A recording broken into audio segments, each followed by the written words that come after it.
Thank you for joining us today for our session on STEM education. We're pleased to see people joining us already. While we're waiting for more to join, I'll cover some housekeeping points.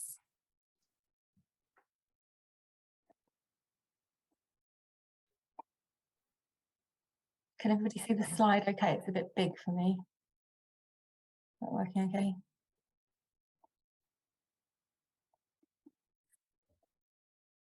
So thank you for joining us. The session is being recorded and we'll share any handouts, slides and a link after the event. That'll probably be next week now, but hopefully by the end of the week. This event is CPD accredited. If you would like a certificate, if you could please give your consent to share your data in the survey that will pop up as you leave the session. If you have any questions, and we hope that you do, please do put them into the Q&A function and we'll endeavour to get to as many as possible. It is just a 30-minute session, so if we don't get to all of the questions, we'll share the answers afterwards. And finally, we'd really like to thank the Institute of Engineering and Technology for sponsoring this event. We're delighted to have their support for the 2 days of conference. We really couldn't do it without them. So today we're joined for this session by Gavin Woodruff. Gavin is the Education Sponsorship Manager at the Institute of Engineering and Technology. He'll be sharing information about STEM education, and just as a reminder, we know that education is full of acronyms, so STEM stands for Science, Technology, Engineering and Maths. In his role with IET, Gavin is responsible for forming links between industry and education, in turn supporting educators with the delivery of STEM. He has a background in engineering and STEM delivery and has experienced firsthand the benefits students gain from participating in such activities. So without further ado, I'm going to hand over to you, Gavin. Thank you, Hannah. And yes, don't worry, I'm very good at not using the acronyms because I get caught out by them as well. So I'll do my best to use the full terminology whenever it comes up. So thank you everyone for joining us today, and thank you for Governors for Schools for having us today. Very briefly, just talking about the IET and who we are. This is really the why we have credibility in this space and why we're able to talk about education and what we do. So the Institution of Engineering and Technology is a professional membership organisation. That is the core of what the IET is. We work with engineers and technicians and we provide CPD, so career professional development for them to help them in their career and help progress through the ranks.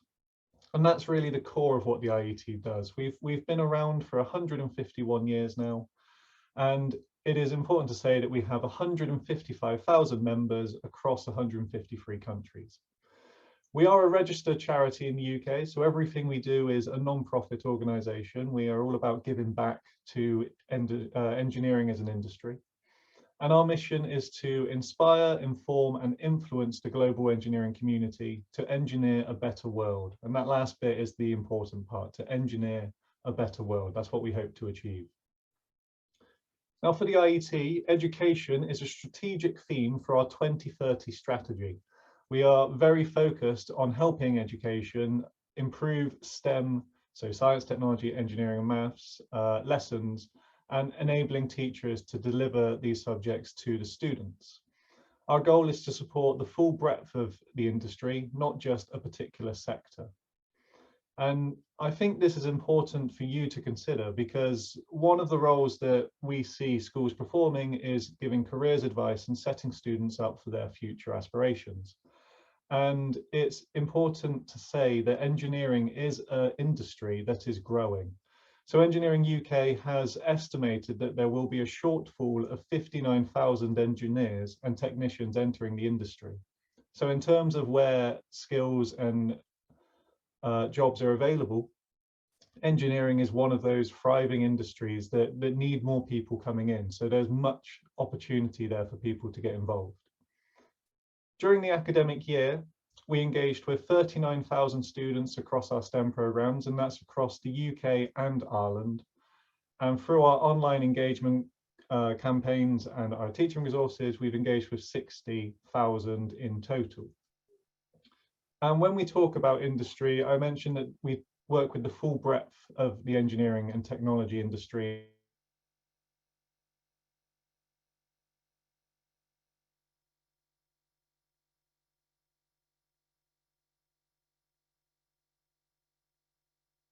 after actresses or actors. They are after everyone from camera technicians to special effect artists, and also the video editors as well. So it's very important that there is engineering in spaces where you might not even consider it.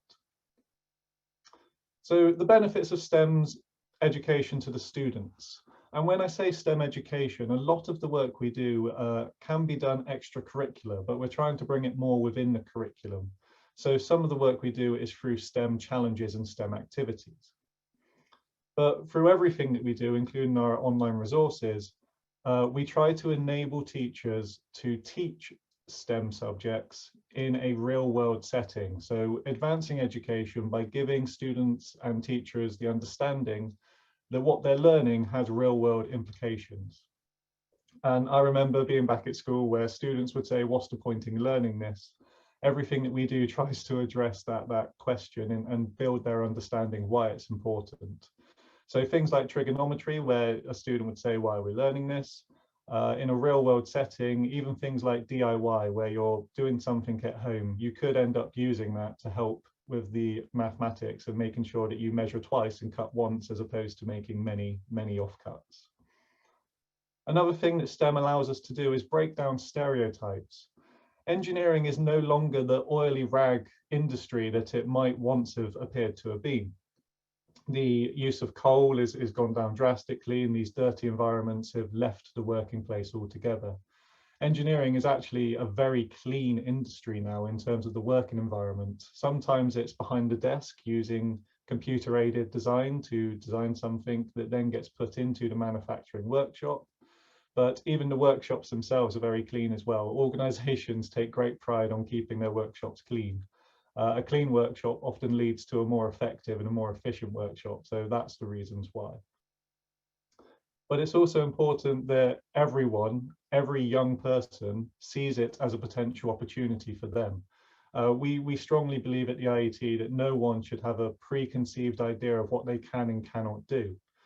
Something that I found out recently, I'm unfortunately unable to cite the source, but by the age of 7, students start to understand what they're good and bad at. And so if they haven't had the opportunity to practice their skills before the age of 7, they may end up going down a path that's not necessarily best for them. And my boss's boss at the IET, she is a very well-respected engineer herself.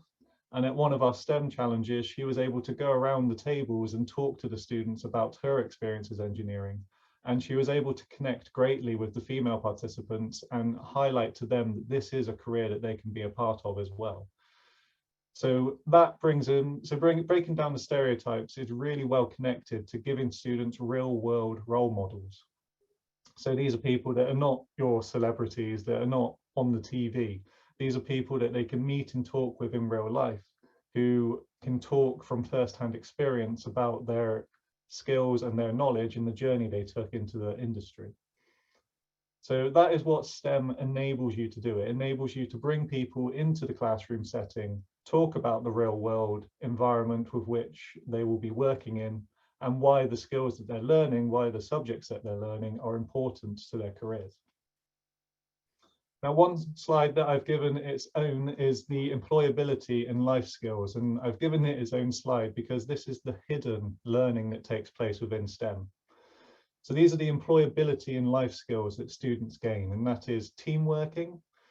They're challenged with a task and they need to work together to solve the problem. No one can achieve anything by themselves, or you are very limited in what you can achieve by yourself. And through this, students learn the benefit and the value of delegating roles, sharing responsibilities, and trusting each other to complete a task.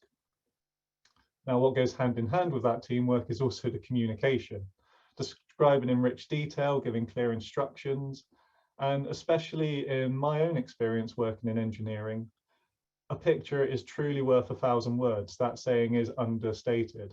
And the amount of times I've spent 5 minutes trying to explain something verbally, only to draw a quick sketch and then for them to quickly understand it.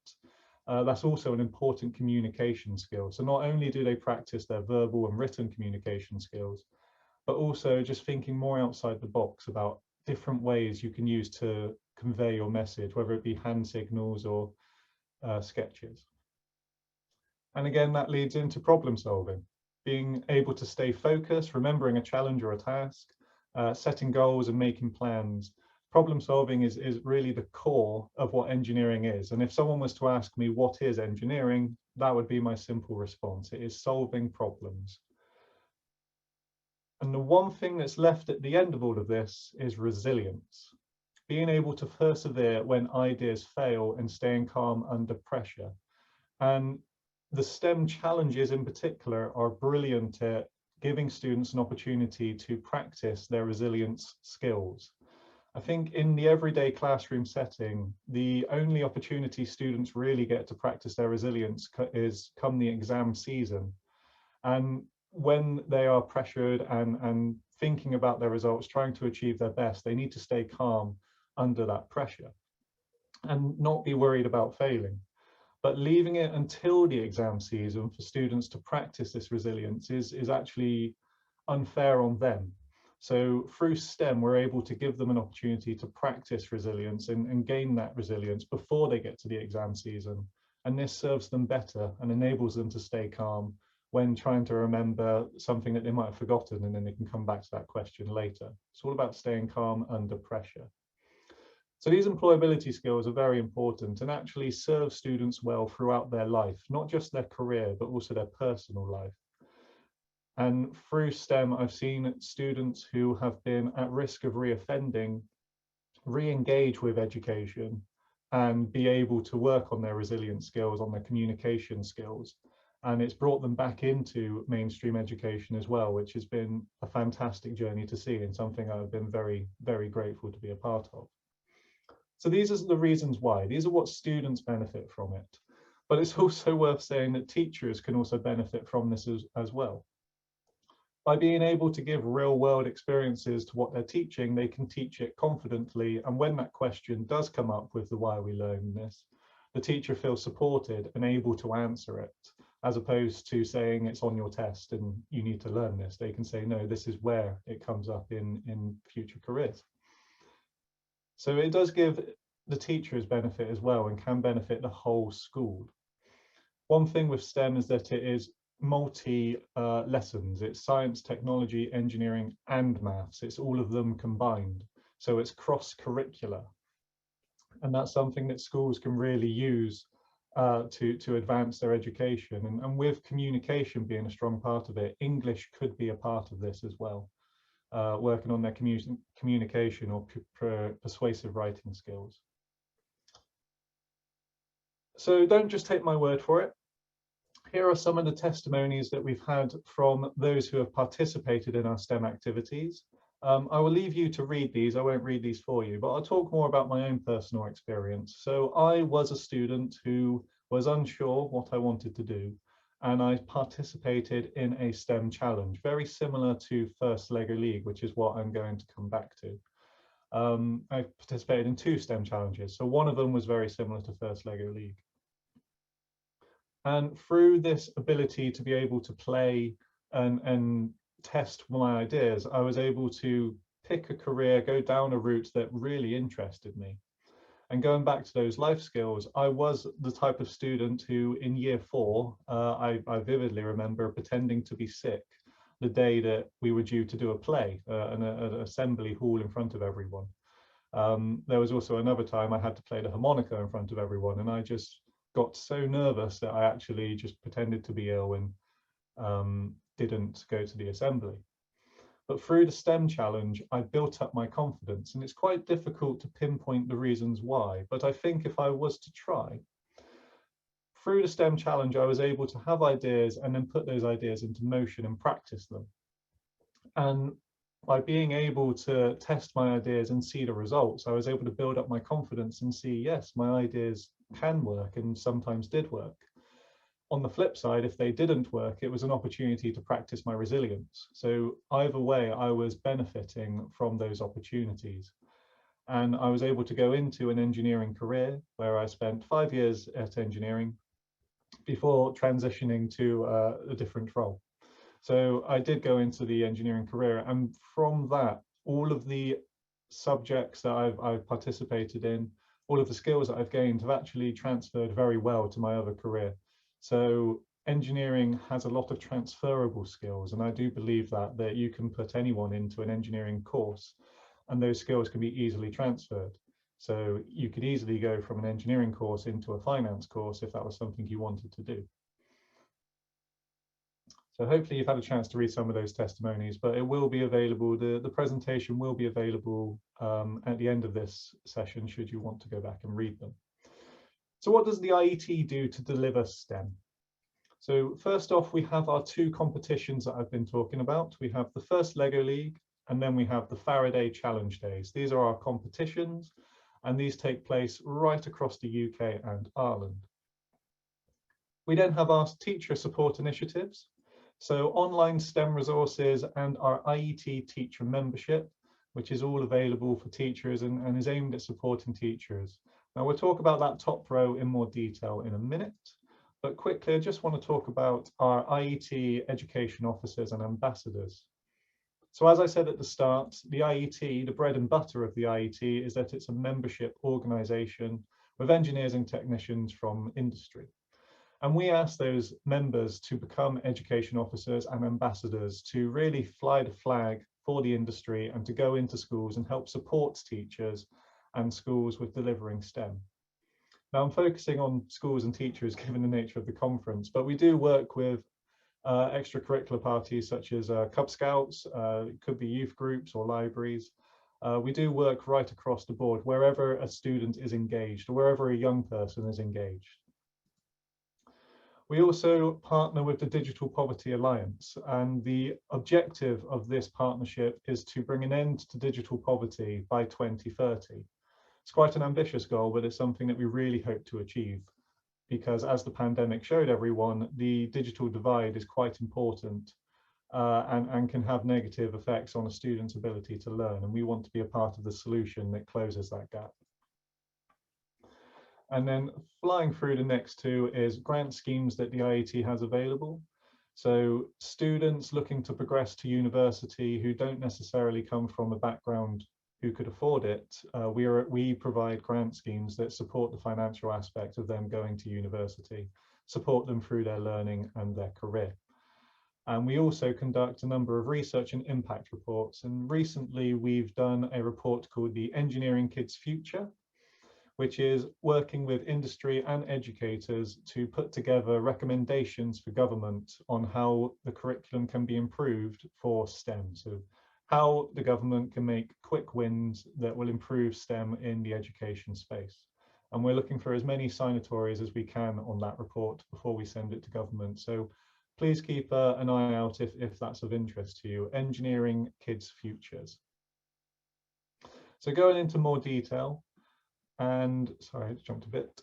So going into more detail, we have First LEGO League Discover. There are 3 age divisions for First LEGO League, which means a student can follow it from early years all the way through to secondary school. And that ability to follow this program all the way through their learning is very powerful, as it helps guide them into a career that interests them. So First LEGO League is for ages 4 to 6.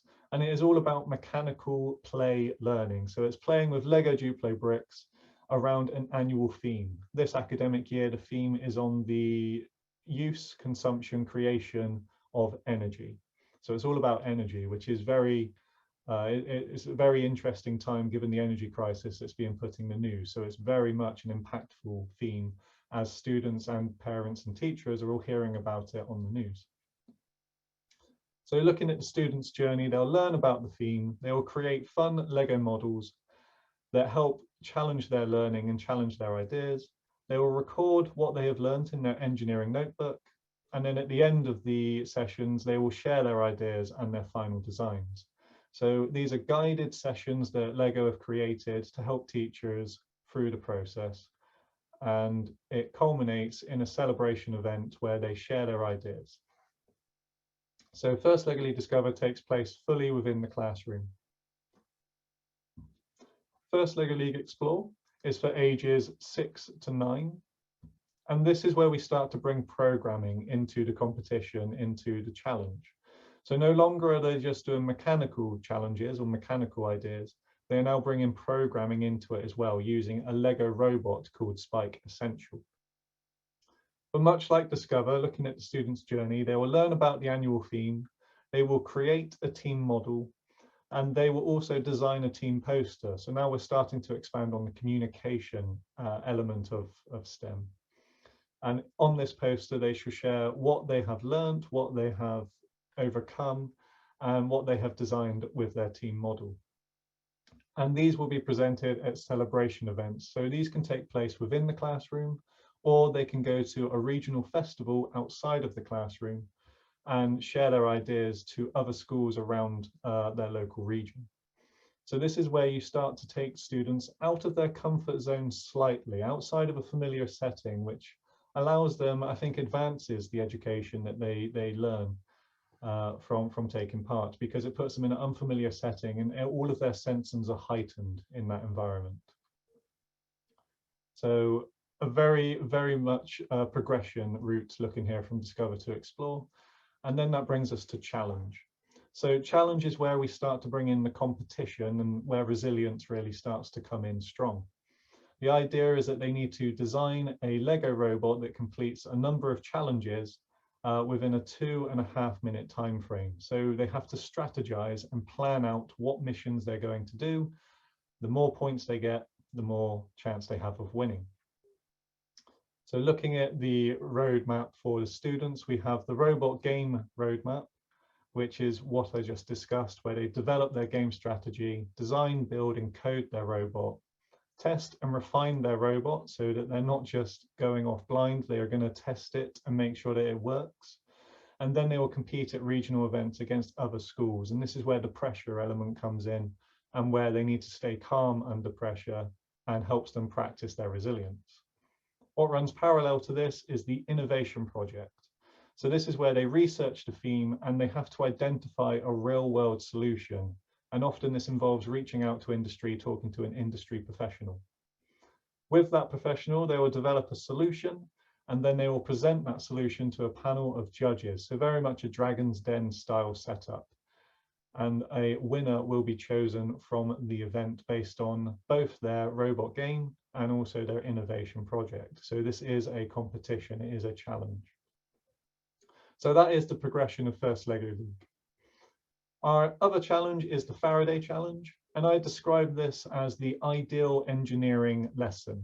So this takes place over one day of the school day, and is where 36 students come into the room and they are divided into 6 teams, and then they are introduced to engineering. So students come into the classroom setting, they're introduced to engineering by an IET representative, and then they are tasked with a mini apprenticeship. So this apprenticeship involves creating an electric circuit, a simple electric circuit, something like a battery and an LED, making sure that they get the LED the right way around so that it powers up. Once they have completed this apprenticeship, they are then called engineers for the rest of the day. And I think this is the most powerful element of the Faraday Challenge, the fact that it gives students an opportunity to see the progression from the classroom to doing an apprenticeship to then working in industry. They're able to see a potential career route. The reason it's ages 12 to 13 is because this is the year 8 group, and this is before students have made their GCSE subject choices. So we use this as a last intervention to identify what engineering is and give them more context and potentially interest them into it as a future career. After passing their apprenticeship and being called engineers, they are challenged with a design brief where they need to design a solution using Monopoly money to buy components from the shop and then build something within a 2-hour time frame. So they have time management, financial management, on top of having to build the product itself or the prototype itself. So it really encompasses everything that engineering involves, from that project planning all the way through to the problem solving.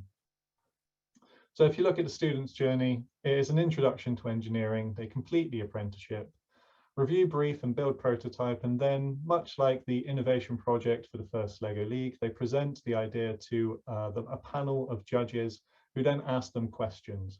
And a winning team is selected from the day, so they are competing against each other. Going on to our educational resources, and if this is one of the things that you do take away from today, I hope that you'll go away and talk to your STEM delivery teachers about the IET education website, where we have lesson plans absolutely free to download. They are all mapped to the curriculum, and they're all mapped to lessons as well. So you can filter by age group, by lesson type. And as I said, these are all completely free.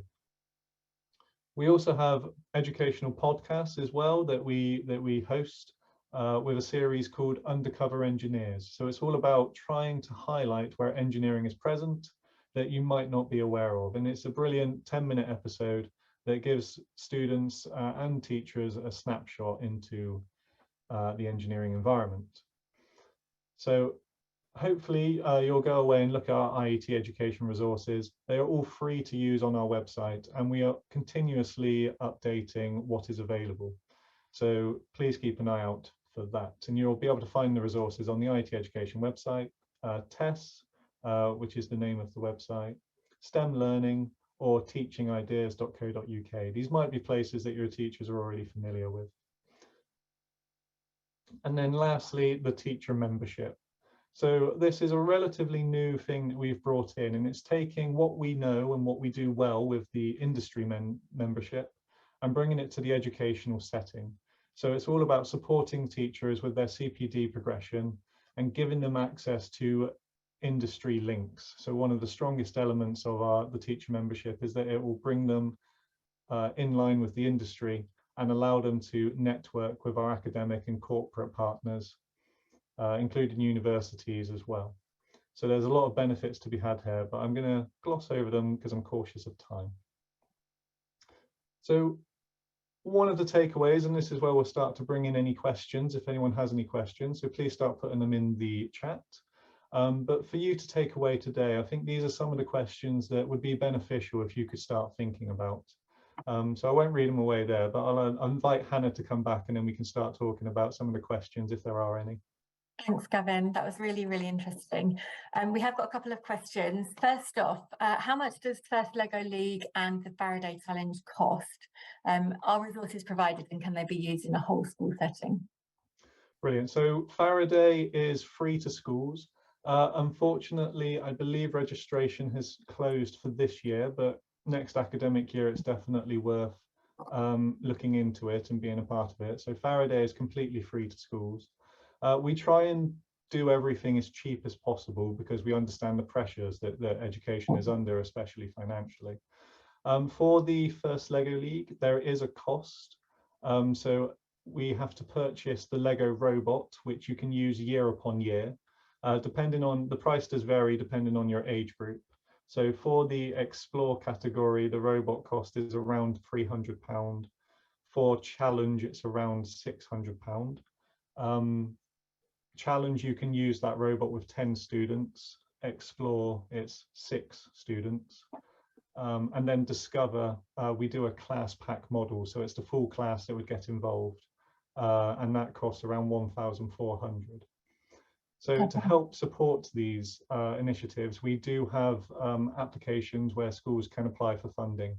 And we have the first round of funding for First Lego League has already closed, but there will be a second round of funding closing in November. So if it's of interest, absolutely make sure you put in a request for funding help if you require it. Brilliant. That's all available on your website to find that funding. Yeah. So if you go to the IET education website, you can filter to the age group that's applicable to you. And I think one of the questions you said, is it usable throughout the school? Was it you said? So First Lego League, once you have the robot, ultimately you can do it with as many students as you want. And it can be used right across the school. So we do have year 8s working with year 7s to build their Lego robots. You can do it as a multi-year group activity, which is where the mentorship comes in. You know, students, older students get an opportunity to practice their mentorship skills for the younger students, and that's quite a powerful learning tool. Yeah, I can see that. Do any of the resources make cross-curricular links with sort of history or technology inventions? Just, well, that was one of the questions.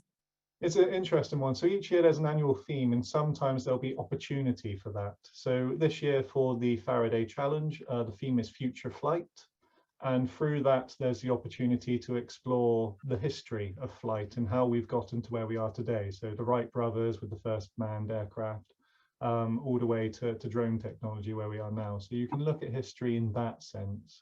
But in terms of the real history lessons, they can be brought in, but you have to be inventive with how you do it, as with most things. But yes, I have seen some brilliant robot designs or some robot team posters that talk about some history elements or have a theme focused on their history subjects.